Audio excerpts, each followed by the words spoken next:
The views and comments expressed on the following radio program by its hosts and their guests do not necessarily reflect the views of rmconair.com or its affiliates. Listener discretion is advised.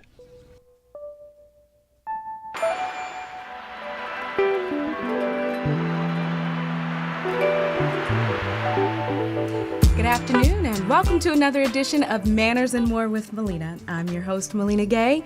Thank you so much for tuning in today. Today we will be discussing good sportsmanlike conduct, also known as athletiquette. Now that is a word that I just made up, but it fits, and today's guests will really chime in and let us know their take on athletiquette and what it really means in the NBA and in the NFL, as well as college basketball, which is quite apropos considering it is March Madness. So I know everyone out there has their favorite teams they're rooting for, and good luck to all the teams out there doing their best. Now, with me in the studio today to discuss manners in athletics, also known as athletiquette, I have the fantastic Mr. Kim Anderson. Welcome, Mr. Anderson. Thank you, Millena. Thank you very much. Thank you for being our guest today. It's a pleasure. Well, I'm going to tell you a little bit about Mr. Anderson. Now, you may remember him. He was a player for the Colts. That's both Indianapolis and the Baltimore Colts. However, what we don't know, and I didn't even realize until reading his resume, is that he was born, bred, and buttered in Pasadena. Yes, born, bred, and buttered in Pasadena. And he attended Pasadena High School and Pasadena City College, but he graduated with a bachelor's degree from Arizona State University, and he went on to play from 1979 to 1984 with the Colts. And then upon retiring from football, he actually had a little foray into the movies. Interesting enough, right? Right. Now, he was also known as, quote-unquote, the original Axel Foley. Where'd that come from? How did that happen? Well, you'll just have to stay tuned because we will take a quick break. We'll be right back with Manners and More with Millena and our in-studio guest, Mr. Kim Anderson.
Welcome back to Manners and More with Millena, where today's topic, we are discussing athletiquette.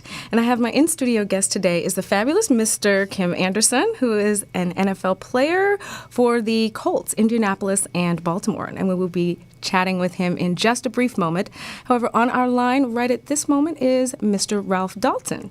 And you may recall that he played for Georgetown back in... Well, I'll let Mr. Dolton disclose those years. But thank you very much for joining us, Mr. Ralph Dolton. It's my pleasure. Thank you. Thank you. You're on the air with Manners and More with Millena. And please turn your computer... Hi. Hey, can you turn your computer down just a little bit? You talking to me? Yes. I don't have you on the computer. Does that help at all? Yes, that helps. Yes. Okay, thank you. We're live. It's just a live show, you know. Yeah. So, welcome to the show. Thank you for taking time out of your busy schedule. I know it's getting to be kind of late over there on the East Coast.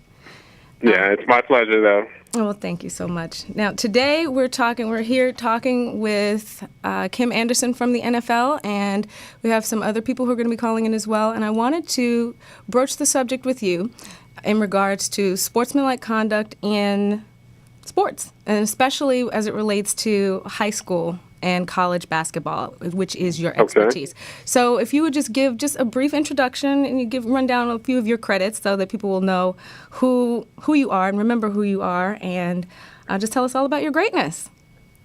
Well, I don't know about greatness, but I played at Georgetown back in the 80s. Some say in some of the glory years, of the years when we won the national championship. And I played with Patrick and a few of the other guys who come through Georgetown. And you know, that was back in the 80s. Now I work on Wall Street, and I'm in sales, and I sell financial products. And, you know, that's kind of where I am in life right now. I have a couple of degrees from Georgetown, so, you know, I've been around for a while. Oh, well, okay. So you can give a really good perspective on what things were like back then, and maybe what you see on as it relates to television and what goes on as far as good sportsmanlike conduct right now. Absolutely, because I also have a son who plays college ball now, so you know, I think I can give a reasonable perspective on how things go, and I don't think it's changed over the years or whatever. You know, I think respect is respect, whether you're playing back in the 80s and the 90s, you know, or now.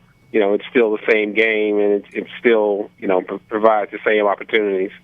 Mm-hmm. You're right. You're absolutely right. Now, were there some blatant things that were going on that maybe we don't know that happened? What was happening back in the 80s as far as that maybe have changed now? Or are things pretty much the same? Yeah, well, I mean, back in my days, we were thought to be an aggressive team, and all we were, you know, a group of young men who had a goal in mind, and we worked hard towards that goal. And people didn't particularly like the way we played, but we also played for, you know, a coach who people, you know, criticized pretty heavily. And that was John Thompson? You know, that was John Thompson, yes. You know, so with that in mind, because of the fact that John Thompson, you know, and people thought he was aggressive, so people took us to be aggressive.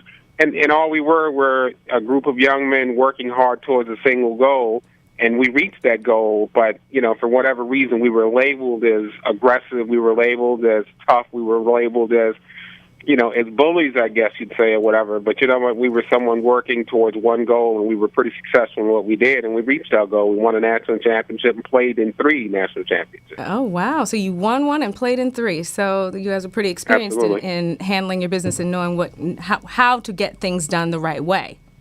We tried. Now, I heard a word on the street that you had a pretty mean elbow. Pretty nasty elbow that have taken a few people out. You have anything to say about that? And is that one of your defensive you know, tactics? I don't know if it was mean or not, but if guys accidentally ran into it, wasn't my fault. You know, the game of basketball is naturally an aggressive sport, but in the same token, you know, I don't think anyone's out there trying to hurt each other. You know, and you look at what happened this weekend to the young man from Louisville. You know, that was just an unfortunate accident or what. I don't think anybody's ever intentionally trying to hurt anyone. And, you know, I just think things happen sometimes. But overall, it's all a part of the gamesmanship of the game. So you work hard towards that goal, and you do whatever it takes to get there. And ideally, you don't hurt anyone along the way. Ideally, you don't do anything that people perceive as being negative or aggressive or whatever.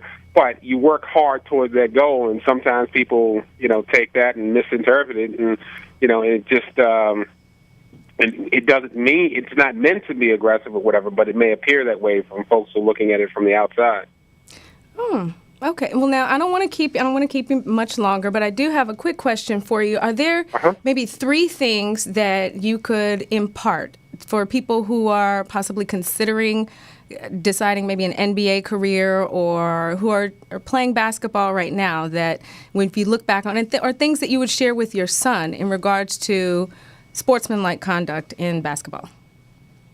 Well, I mean, I as I tell my son all the time or whatever, basketball is not the ultimate goal. I think it's a combination of a lot of things. With basketball, it's just a part of you being successful at what you do, as much as school is just as important as anything else, as well as conducting yourself. I think it's just as important to conduct yourself off the court as it does on the court, and people respecting, because, when you play on the court, people perceive you one way, and they sometimes, when you get off the court, people think you're that same person or whatever. So it's important to let people know that that's not you. That's just a young man trying to work towards a goal, trying to accomplish something.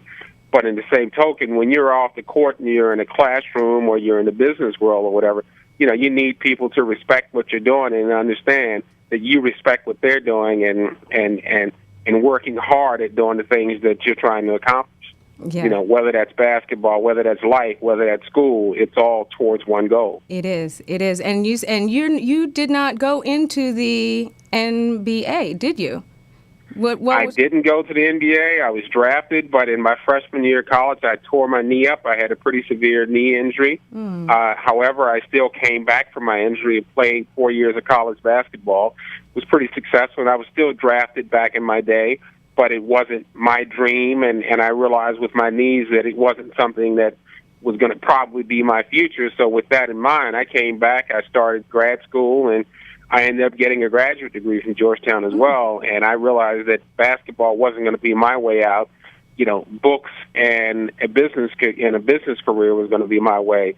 So that's the path that I took. Oh, okay. And I think as a well-rounded athlete, you've got to pursue all. You have to do the athletic side, but you have to do the school side just as much. But you also have to think of yourself as being rounded, getting ready for the real world. As John Thompson used to prepare us for basketball, he prepared us for life as much as he did basketball, and that's an important part of what we do. Wow, yeah, that is very important. And so now, and you're where are you located now? What is it that you do now? I'm in New York. I sell financial products for a major firm, and I've been doing it for a long time. I'm pretty successful in what I do. I work in New York, live in New Jersey, and my kids aspire to be like me in a lot of different ways or whatever, and I'm working towards, and that's what I do more than anything else, is I help my kids get focused on the things they want to accomplish so they can be successful in life. Oh, that's wonderful. And really that's what it's about. It's about carrying on. It's about Absolutely. Each one teach Your one legacy and lead. is the most important thing. Exactly. Well, thank you so much, Ralph. I really appreciate you taking the time to call in and chime in on our topic today on Manners and More with Millena. And you take care. Thank you so much. Absolutely. It was my pleasure. Thank you for having me. You're very welcome. Take care. Bye-bye. Well, thank you, Mr. Dolton. And we're going to take a quick break, and we will be right back with more Manners and More with Millena. And then we're going to get into the NFL, and we're going to talk to Kim Anderson from the Colts. Stay tuned. We'll be right back. Hey, are you tired of those same old energy drinks with bad taste? Make a switch to Pit Bull Energy Drink. With a guaranteed no aftertaste, Pit Bull offers more energy with ginseng and vitamins B6 and B12. With a ginger ale lemon lime flavor, Pit Bull meets the consumer's demand for better tasting and healthier energy products. With a guaranteed no aftertaste, make a switch to Pit Bull Energy Drink. Pit Bull offers more energy with ginseng and vitamins B6 and B12. With a ginger ale lemon lime flavor, Pit Bull meets the consumer's demand for better tasting and healthier energy products. For more information on Pit Bull energy drinks, bars, and mixes, visit their website at hiphopbev.com. That's hiphopbev.com. Online orders available at hiphopbev.com. Hi, and welcome back to Manners and More with Millena. I'm your host, Millena Gay, and today we're discussing athletiquette. That's manners in manners in sports. So we just had a wonderful conversation with Mr. Ralph Dolton, who played with the with Georgetown, and who won one NCAA championship and played in 3 championships. So we got his take and perspective on sportsmanlike conduct in basketball. And now we're going to take it to the field. Touchdown! And we're going to talk about football. So I have with me Mr. Kim Anderson. Welcome again, Kim. Thank you so much for being here today. Well, thank you, Millena. It's my pleasure. You're very welcome, very welcome. So please tell us a little bit. I know in your bio that you gave me you're born, bred, and buttered That's the first time for that in Pasadena. And you graduated from Arizona State University. So I assume that's where your football career initially started, or did it actually start in high school? I started in Pop Warner, in Pasadena, Little League football. I'm from Maryland. I don't know. Okay, what well, that we played is. Pop Warner. We are Pee-wee and the midgets, 10 years old, 11, 12. You start early. Okay.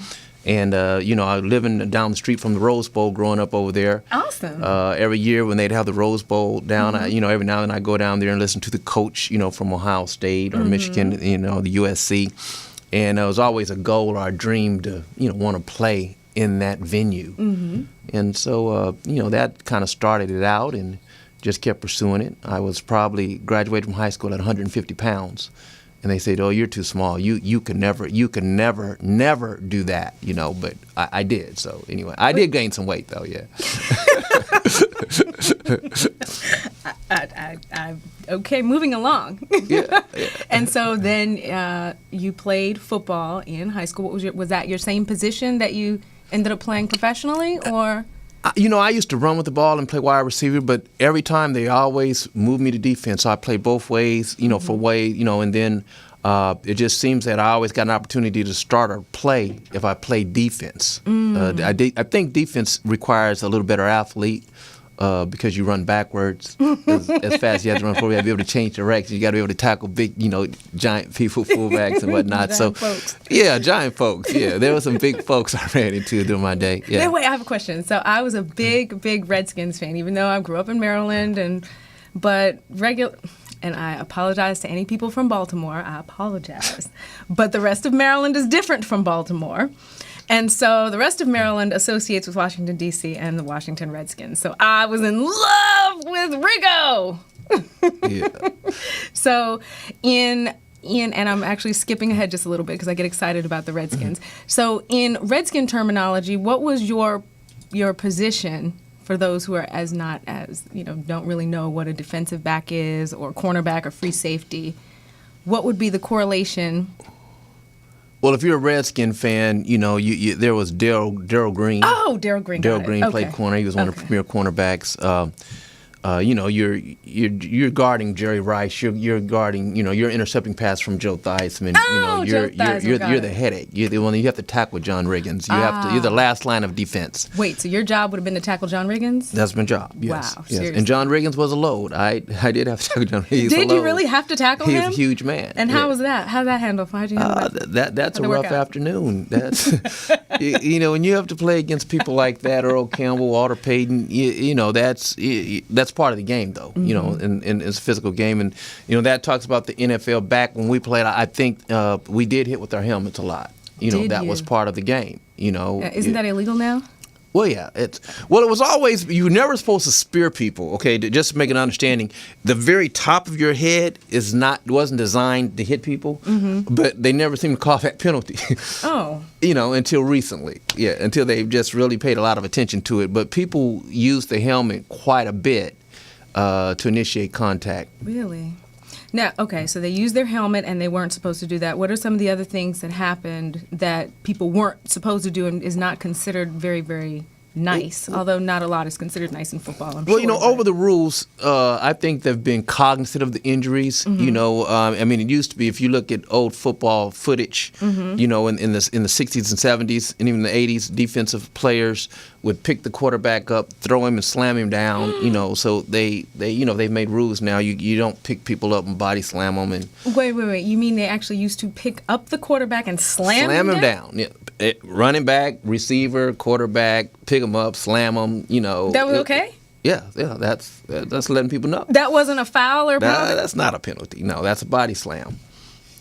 You mean feet off the ground? Feet off the ground, body off the ground. Like Hulk Hogan type. I would tell you, I remember one game we were playing Cincinnati, and Anthony Munoz is a huge tackle. He's like mammoth, 300-something pounds, which was very large back then because, we didn't have a great deal of 300-pounders. But he actually picked our defensive end up like a child, grabbed him, picked him up in the air, and took him and threw him off the field, out of the camera, over the bench. I mean, just like almost out the stadium, just threw him. So football, people express themselves in a way that you got your message across. I'm looking at you very strangely. I'm trying to understand, like, seriously, that was okay to, like, it's not in the rule. Okay, this is a show about etiquette. So we are, getting to that about what is the right way. I am just absolutely, I'm sure some of the audience who's listening, absolutely appalled that this was just part of the game. Well, everybody knows what a penalty is, clipping, or, there's certain things that you're not supposed to do that are penalties, okay? Mm-hmm. But as far as contact and being physical, it was very accepted, okay? But it used to be a thing called bump and run. Since I played defensive back, you could put your hands on receivers all over the field.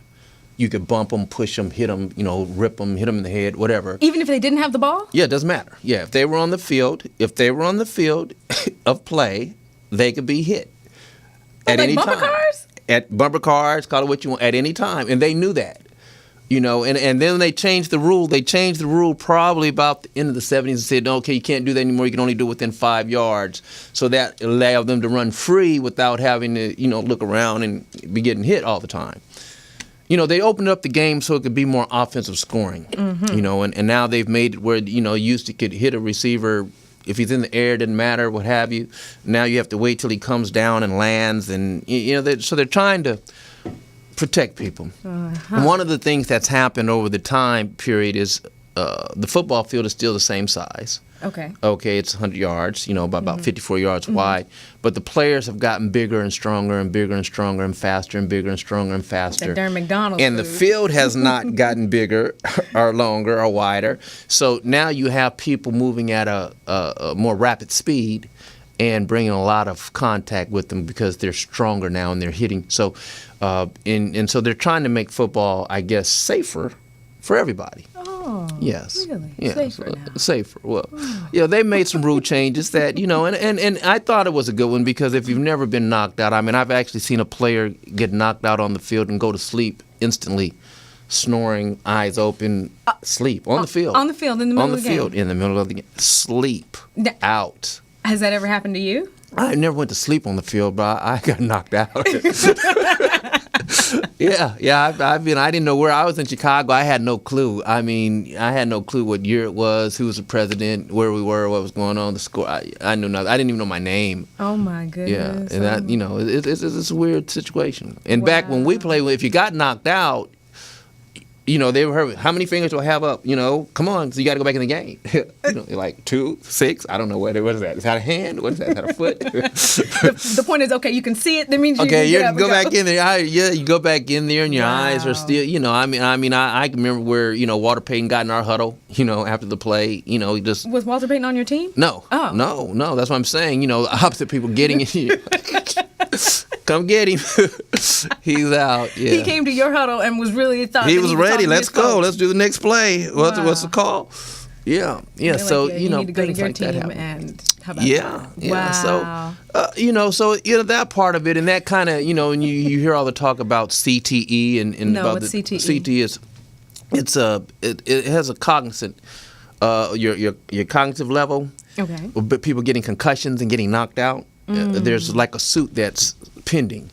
About 4,000 or so players are suing the NFL, and because really? because see, one of the things that's happened if you get knocked out, you're going to probably get knocked out in enough collisions, but how it's treated afterward. Okay. Where you need to see a neurologist and go through some batteries of tests, but not the. Do I see my fingers? Okay, go back in. Probably need a little time. And that whole thing, and we have a couple people going to call them, that probably can express themselves or talk about that part of football, and that's just part of the game. I mean, the contact, the physical part of it, but they are taking strides to make it a little safer. They are. Well, that's wonderful. Yeah. That is wonderful because it sounds like a pretty rough sport there. Oh my goodness, that doesn't sound like a whole lot of fun to get constantly knocked out. But okay. So tell us a little bit about about when you first got drafted and what your expectations were, and then what your realities were when you actually got drafted. And something that you shared with me previously was that, and I don't know if my audience members know that once you get chosen to be in the NFL, your lifespan, for lack of a better term, was 5 years, but now you said it's like 3 or 4? Yes, the And then average you're- lifespan of an NFL football player is about 3 years, 3.5 years. See, I had no idea. That's like awful. That's awful. I And- mean, you think you grow up seeing all these players on TV, and you want to say, "Oh my goodness, I want to be like that. I want to be like that." And then, but the reality is that you have like maybe 3-4 good years, and then it's a wrap. Well, yes, for the majority of people, you know, you have 32 teams with about 53 players on a team. So, you know, you're looking at about 1,500, 1,600 people. And each year, you know, that changes, and it changes. But when I went to Arizona State was a school at the time that sent a lot of players to the pros. And your expectation, I think, is a lot different than reality. When I got drafted, I was drafted by the Colts. I was their second pick. I was the 5th defensive back chosen in the draft. Congratulations! At That's quite an college, honor. not like gentlemen that called it. We never won a national championship at Arizona State. We had some really good teams. We managed to beat the snobbers out of USC. Yes. USC. Growing up in California, that was important to me to never lose to USC. Okay. Okay, but one of the things after you go and you play in the college all-star games and the various things, which I was fortunate to be a most valuable player in the college all-star game. Congratulations! And get really? drafted. You didn't put that in your born bread and butter bio. That's just a brief. You know, this is a little brief. You know, you're proud of your hometown and the school that you played at, and then. In the Colts call, you know, it wasn't televised like it is now. It's a big thing now. But, you know, now everybody was at the school and everybody's waiting. You know, did you get picked yet? Anybody get picked yet? You know, and they're waiting and the draft is going on and nobody knows because it wasn't publicized. In fact, this is 1979. You mean there's no Facebook? No, Twitter? none of that. No Yes, Instagram, none of all of that. No, you didn't know. And so every time the phone rings, the people calling, hey, have you got picked yet? Man, get off the phone, you know. So, you know, the first guy picked at our team was Al Harris. He was picked by the Bears in the first round. And then I got picked, and then about 5 more of our teammates got picked. And, you know, the coach comes on and they say hi, and the team I played for was Ted Marchibroda, was the coach of the Colts at the time, and he says, "Yes, Kim, we just made you our choice," and blah blah blah, and you know, and that's kind of how it starts, and you know, you're excited and nervous at the same time, and you get out there and you know, you're playing against people who you watched on TV. Oh, You so know, you have your that whole starstruck life. thing going on? There's O.J. Simpson, and you're like, oh my God, you know. You're looking at all these people, and it is kind of fun. But Wait, did you play against O.J. Simpson?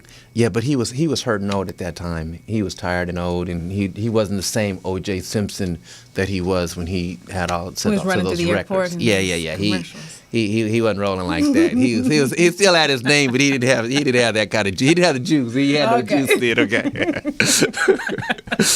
We're not talking about O.J. We're just saying. But he was there. I You're was like, listening, wow. O.J. Yeah, Love yeah, you. Much love. Much yeah, love. Oh, yeah. much love. So yeah, but it was quite an experience, something to look forward to, something I cherish. I enjoyed my time, you know, in competing, and my teammates and the camaraderie, and that's something that you'll always remember. You know, we're a small fraternity, and you know, like now, and it's sad when you see your teammates and you know, arthritis, or they can't hardly move or walk, or you know, and you know, they're still young relatively, you know, in 40s and 50s. And so that's why I do all I can to try to help them. And, you know, that's with the company that I represent, with the natural minerals and things that help your body heal itself. Oh, wow. Well, why don't you I mean, I know a little bit about it, but why don't you tell the audience a lot about it, because they will be very, very interested to know. Okay, well, I represent, I met a doctor named Dr. Joel Wallach, and he has a company called Longevity out in San Diego, California, and makes products and basically everything that's ever wrong with you, whether it's a disease or whether it's arthritis or what have you, cardiomyopathic heart attacks, aneurysms, everything stems from deficiencies. And so, and deficiency is not so much what you eat. Matter of fact, he wrote a book called Dead Doctors Don't Lie. I don't know if they can see this book. Can you see the book? Right There's there? the camera that right camera right there, okay. Dead Doctors Don't Lie. And he said, it's not what you eat that kills you, it's what you don't eat. And so one of the things that I find is that people who are, if you're deficient in selenium or deficient in boron or copper, you're susceptible, selenium, you're susceptible to have heart attacks and aneurysms. You hear about a football player that fell out. A football player that's in great shape. He fell out, collapsed. He dies. Okay, he has a heart attack, what have you. Basically, he had a selenium deficiency or copper deficiency, and those things can be headed off if you would give your body the proper minerals it needs to heal itself. Oh, wow. arthritis. You used to have people with artificial knees that have grown cartilage again. Oh. And so, I had some aches and pains and some limitations, but when I started taking the products, I can do things I couldn't do that I never thought I would be able to do again. Oh, As far as like get my legs up, lift, high knees, run. Tackling, I don't know if I want to tackle anybody, John Riggins but and those run, guys. go out and have some fun and run and walk without a limp. You have the rest of your life. And the whole thing is, if people are either not being overweight can help. So some things that can control that, but not being in pain constantly, and then having the motion, having the freedom of movement, not being restricted, and so that's where the arthritis things and limitations come in. So if you can free yourself up from that, you can win. And so that's why the 60 minerals. People say, I take vitamins. Well, it's only 16 vitamins make up those essential nutrients. There's 90 of them. Then you have the essential fatty acids and the amino acids. And that combination, Dr. Wallach has managed to put a combination together so that you have a product that you can take that can give you what you need every single day. So it's like giving your car gasoline or so it propels your body. So let me ask you this. Yes. Now, had you known about this back in your college days? Oh, I my mean, goodness. not your college days, I'm sorry. In your College or professional, your football days. Oh, If I you would have had known an about- advantage. You would have had a major A advantage. major advantage. Really? Oh, my goodness. Really? So right. So as it stands, your career was from 1979 to 1984. 84. So yeah. you could have. I could have healed my when I tore the ligaments in my knees and ankles and stuff. When I hurt myself, my body could have healed itself with these minerals. Yes. Oh, wow. I wish I would have known about this. I mean, And was he's it been even? able. Was it out then? Oh yeah. This the Dr. Wallach was back in the Wild Kingdom days. He did like 25,000 autopsies over animals. What was killing animals? Oh wow. Okay, and he found out that they had deficiencies, and he was able to cure over 900 diseases from the animals. Oh wow. Okay, when you think about that, and humans still deal with those diseases. So because people didn't talk to him or respect what he was saying because he was a veterinarian, he became an actual a doctor. Oh. And started practicing on okay. humans the same thing and he says it works the same way. Okay. And it works the same way. So it's amazing. Wow. And so, he said you can get cured by, just putting the proper things in your body and giving your body what it needs That's to amazing. help heal itself. That is That is absolutely amazing. You don't have to live in pain. You don't have to be horizontal. You don't have to be, sitting there. You can't, participate. Yeah. Right. You Get can up. Get out there. Get out there and participate. do it. Yeah. Wow, that is phenomenal. Absolutely. Wow. I'm glad people are learning about it now and taking some steps I'm not to putting that word out there. extend their life. Absolutely. So now, thanks to our fabulous engineer Felicia, who we always say shouts out and lots of love to, she has told us that we have a special caller on the line. So Okay. let's get our headphones, and I believe the caller is Mr. Ron Brown. Mr. Brown? Yes, Hello, how are you today? I'm blessed by the best.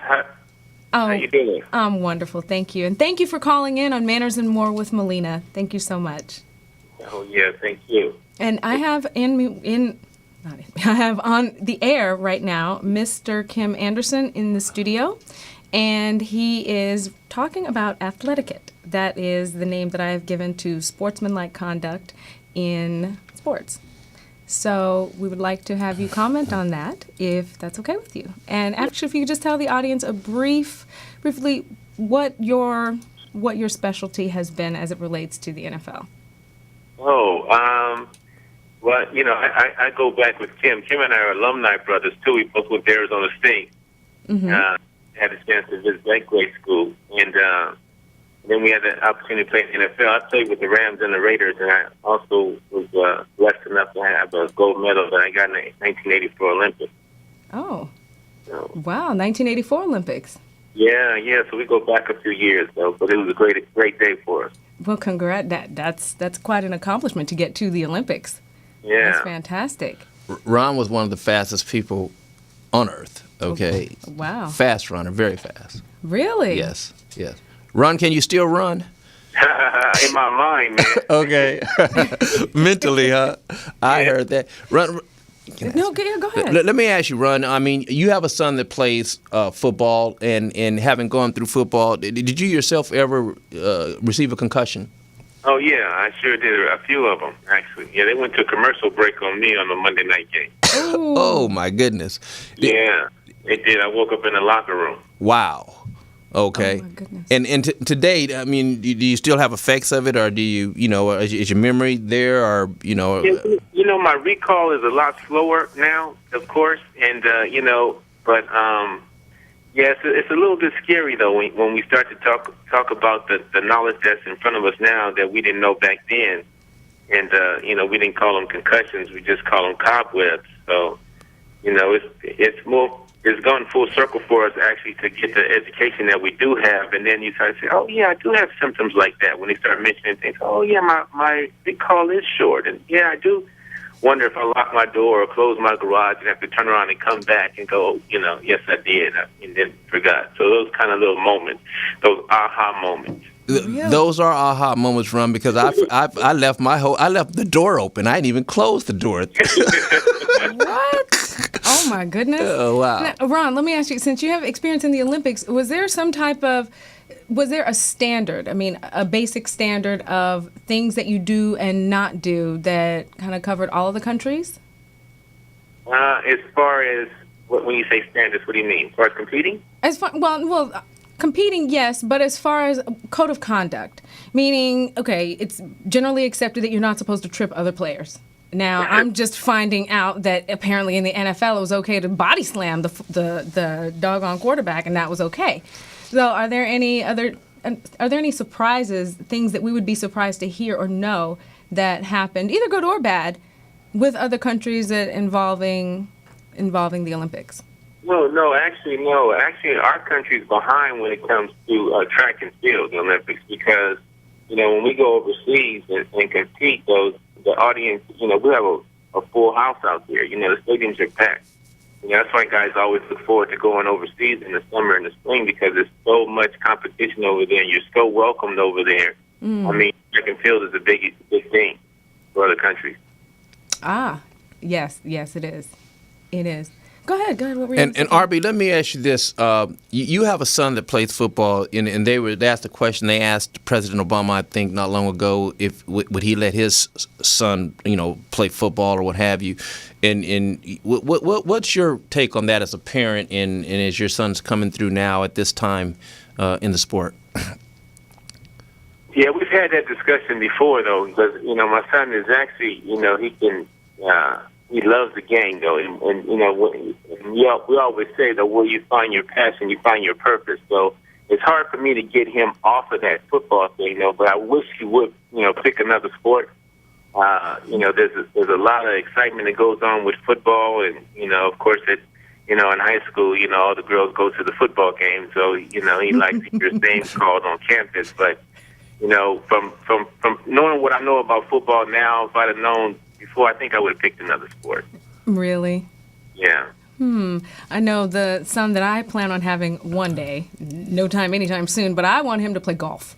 Something nice and easy and, no pain except the pain of a broken heart when that ball doesn't go in the hole when it's supposed to.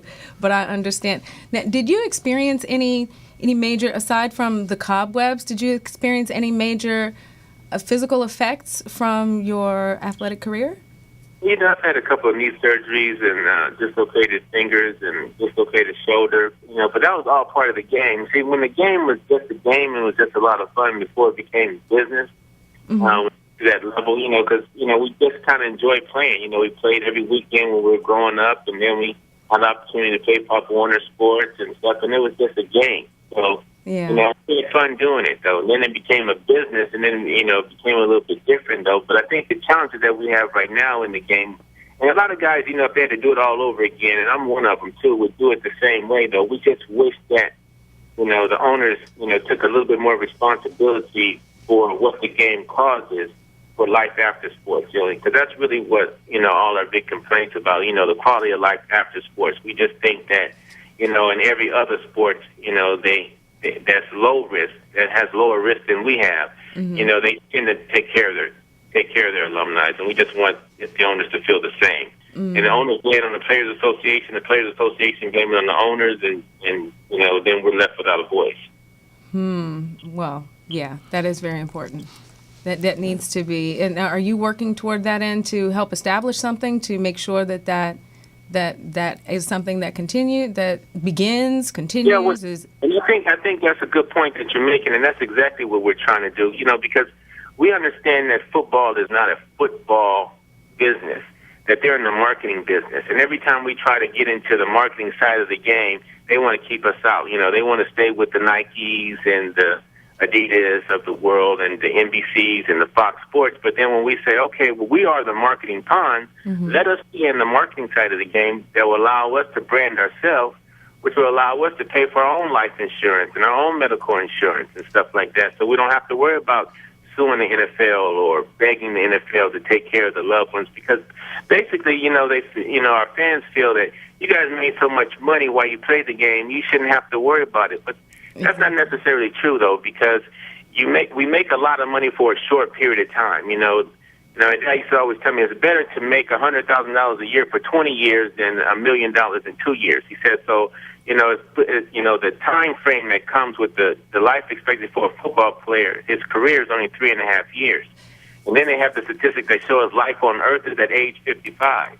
So with those two combinations in place, we still, to leave something for your loved ones and stuff, and the challenges that we have when the game is over with, because there's nothing else that I've been able to find that guys can make $100,000 a week or $100,000 a month when the game is over with. Look, yet and still we make these 30-year commitments on your house, your mother's house, and your uncle's barbershop and those kind of things, and then we wonder, well, why are these guys filing bankruptcy? Right. Well, so those are some of the things that I think that need to be changed in our contract. Like me personally, I don't think that a guy needs $60 million when he signs.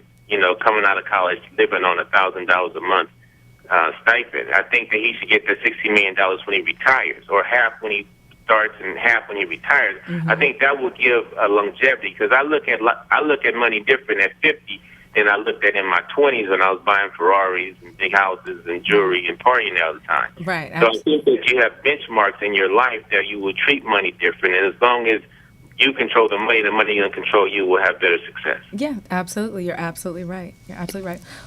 Go ahead. And RB, one thing I think people don't recognize that football players that played in the 60s, 70s, and the early 80s really didn't make a great deal of money when you look at the contracts that were issued out. Really? What do you mean? Well, for instance, the minimum salary in 1980 was $20,000 for a football player. Wait a minute, $20,000 a day? $20,000 for the season, for the year. That was a minimum contract that they tendered out, and then a year. Yes, for the year. You didn't have any $1 million a year earners in football in 1980. That's like $8 an hour or something. $10. It's ridiculous, but it is. I mean, one time they lined us up and they actually had us on the stage down at the Queen Mary. We were doing a fundraiser, and they said, state the team you played for the year and what was your smallest salary and what was your largest salary. And there were people from the Green Bay Packers who won championships that had played for $5,000 and $10,000 for the whole season. No. I'm telling the truth. And so I remember we had a guy, we called him Big Paper. He was like, that $20,000 was, he wanted to play in the NFL. But that $20,000 is like $20,000? Really?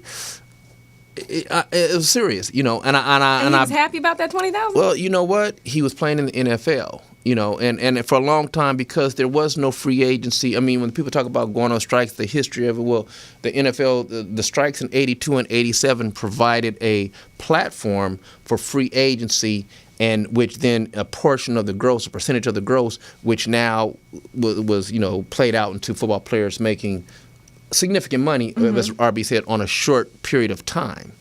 So, now, and they used to defer your money out. They've had all kind of little contracts. Oh, we're going to pay you for 10 years, and we're going to pay you this, and then the person will get cut, and then that money was never paid to the player. What? So now the word now is guarantee. So now when you see when Romo signs a contract for $108 million, well, the part that's important is the $55 million that's guaranteed. Okay. Yes. Okay. Yes, Wow. that's okay. Yeah, and it's pretty much guaranteed with the insurance policy. So what they'll do is they'll put part of that money into an annuity, and the annuity will pay it. Oh, okay. Wow. There's kind of tricks that they have, but then, because they have think tanks. They have attorneys on staff with the NFL, of course, being the number one sport in the country, that they will have attorneys thinking what this game will look like 20 years from now. Whereas as far as the Players Association, with us, we react on things that happened to us yesterday. Right. So until we become more forward-thinking in how we need to do business, and then like with my son coming up, that may have an opportunity to play this game, and, you want to be able to say, okay, well, if you play this game, the path has been paid for you to, to have these things. You can expect these things when the game is over with. Oh, okay. Okay. Wow. Okay, well, I want to say thank you. Believe it or not, we are almost, our hour is almost over. I can't even believe it. But I want to thank you so much, Ron, for taking the time to chime in on today's topic of athletiquette, manners in sports. And thank you for all that you've contributed. So thank you so much. Thank you for having me. You're very welcome. And hopefully you'll be back one day soon. That'd be great. Thanks, Tim. Good talking to you, brother. All right, RB. I'll talk to you soon. All right. Okay, now we're going to take a quick break from Manners and More with Millena, and today we're discussing athletiquette, and we have another surprise caller you don't want to miss. We'll be right back with Kim Anderson from the NFL.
And we're back with Manners and More with Millena. And today we're talking about athletiquette. Have in the studio Mr. Kim Anderson, who is a former NFL player for the Colts.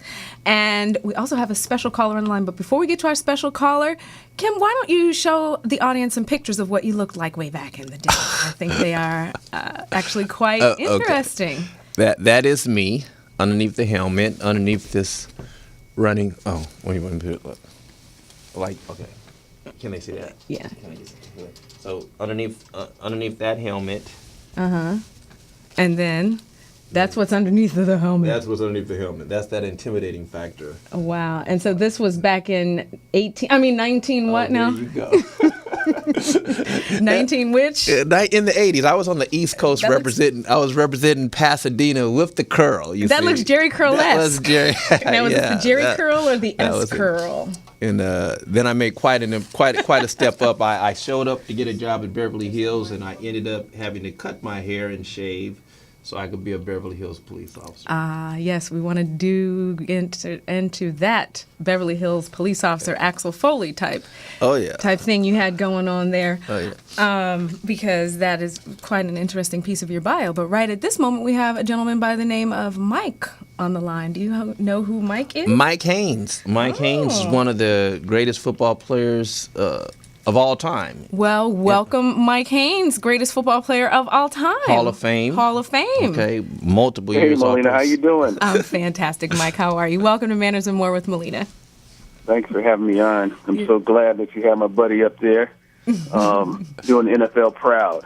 Oh, good. He's actually doing a fantastic job today trying to discuss athletiquette, manners in sports. Yeah. Now, Mike, you have sons. Do you encourage them to play football, or would you rather them not play football? I have two sons, one 13 and one 9, and a daughter 11, and they all play contact sports. My boys play football and lacrosse, and my daughter plays girl lacrosse.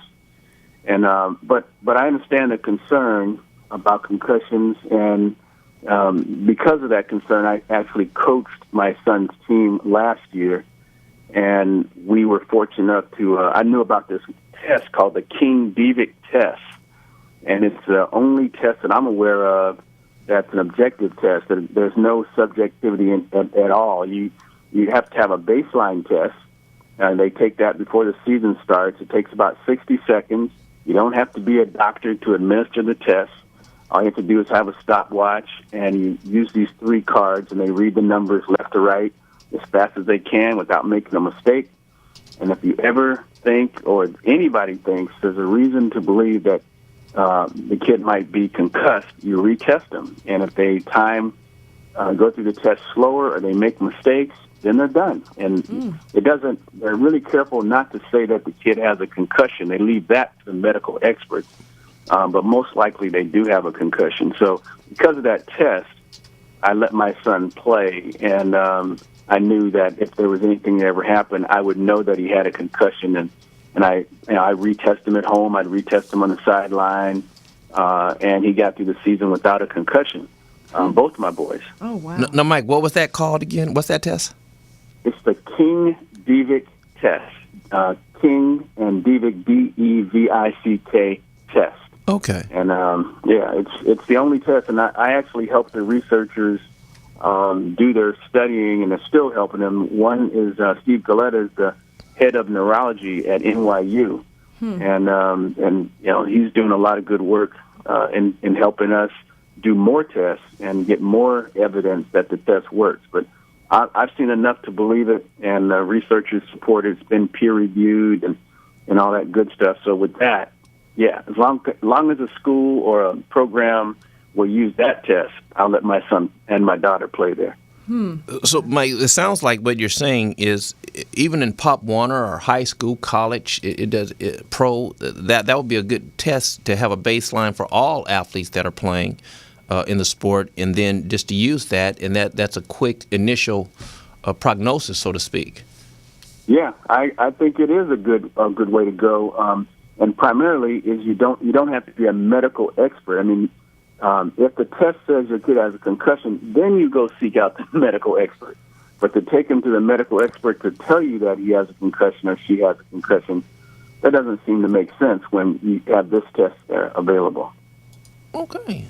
Makes sense. That's the first time I've heard of that, and that's real good. That's progressive. Yeah, that is progressive. That's wonderful. Now, let me ask you, back in your career, let me just ask a quick question as it relates to, were there some things that you would have preferred not happen, or that you could tell your kids watch out for, be sure to prepare yourself against XYZ happening? Is there something that, and I know it's kind of an oxymoron, athletiquette, because at the end of the day, it's sports, and most sports are contact sports, and you're going to suffer some sort of injury. That's why there are preventive measures at this point in time.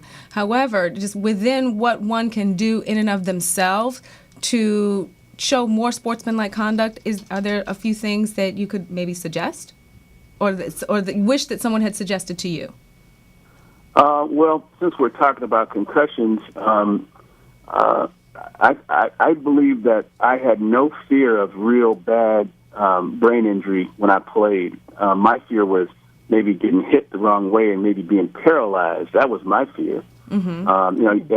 I'm sure Kim has told you and all your callers that, we just played through concussions. We did not know what was actually going on to the brain, and now we do. So, that's why it's important. Like, you're going to get a concussion if you play football. There's no way you can play football without getting concussion. But the thing is, when it happens, you have to get off the field. And that's what the experts are now telling us. It's the second concussion. It's getting a second concussion while you're concussed that is causing the real damage. And so the trick is knowing you have it and then getting off the field. And that's why, and not coming back on the field. And that's why I like this King-Devick test. So that's what I would tell all people, really, is that let your kids play sports. Let them play football. But when they have a concussion, they need to get healed before they can come back in the game. And that's no one really knows how long it takes to heal. Everybody's different, and the severity of the blow is different. So, they could be out a week, 2 weeks, or 3 weeks, or they could be out for months. And we've seen a lot of evidence, now that supports some concussions can last a long time. So you mean people were playing? I mean, what kind of doctors were on the fields? People were playing with a concussion, and then they would get hit again until you have concussion after concussion after concussion, and you're still walking around thinking that's normal. Well, I guess that's why you left the door open that time, as you were saying. You walk around and forget things, but the test, Millena, wasn't a very good test. If you can go back in, they didn't know. I don't believe they knew. If they knew, they really kept it away from us. Clearly. But if they'd ask you, hey, what day of the week is it? Sunday. What's your jersey number? 22. Who you playing? And those kinds of simple questions. But if you could answer those questions, oftentimes they let you go back in. And what we know now is you can answer those questions.